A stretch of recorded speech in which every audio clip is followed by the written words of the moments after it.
سعيد عبد الله دني. سعيد عبد الله دني.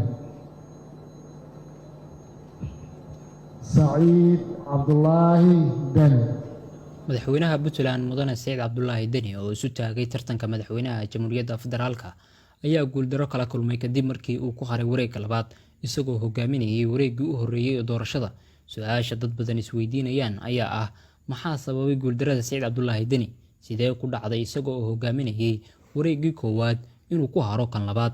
Saciid Cabdullaahi Deni ayaa damaca madaxweynaha Soomaaliya galay wax yar kadib doorashadii Puntland 2019 waxaana si weyn loo dareemay inuu yahay musharax dhab ah sanadkii 2020.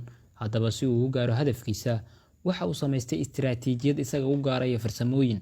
wuxuu saameyn weyn ku yeeshay shirarkii doorashooyinka, wuxuu dagaal adag la galay filla Soomaaliya, wuxuu soo diyaariyay dhabaha loo marayo doorashada.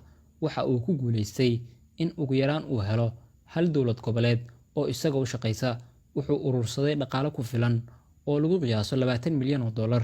madaxweyne Saciid Cabdullaahi Deni doorashada waxa uu la yimid ku dhawaad 100 xildhibaan oo ka kala yimid laba dowlad goboleed oo inta badan gacantiisa ku soo qortay, taas oo u noqotay saldhig iyo gudniga doorashadiisa. haddaba xaggee wax iska bedeleen?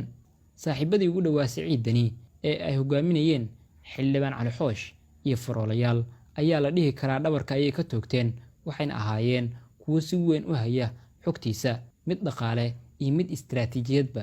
waxay doonayeen inay dhistaan Xasan Cali Khayre si ay u helaan ra'iisul wasaare.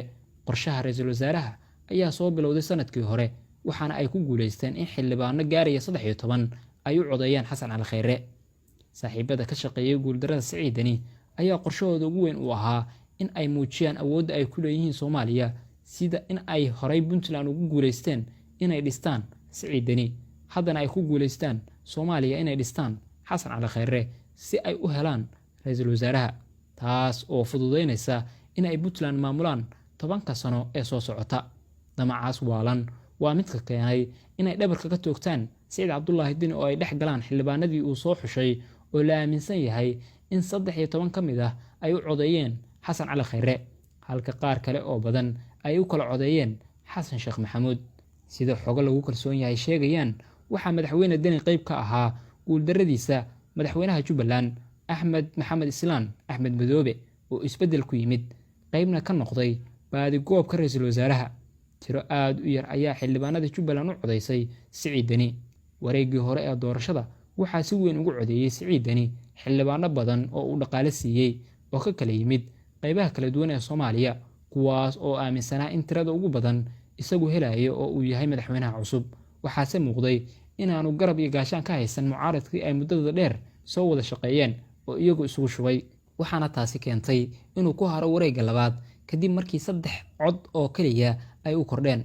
Saciid Cabdullaahi Deni oo ay indhihiisu hayeen kaliya kursiga filla Soomaaliya waxa uu doorashada u soo galay dagaal siyaasadeed iyo mid hubeysan. waxay doorashada isku seegeen isimada dhaqanka Puntland kuwooda ugu miisaanka weyn, siyaasiyiin, waxgaradka iyo labeenta reer Puntland, saaxiibo isaga muddo bersadiisa fadhiyay iyo dad kale oo badan, kuwaas oo uga daba tagay Muqdisho. Saciid Deni waxaa loo arkay inuu yahay nin aan cusbayn, waxaana luquntiisa surnaa malaf aad u weyn oo 3 sano ee Puntland maamulayay ah.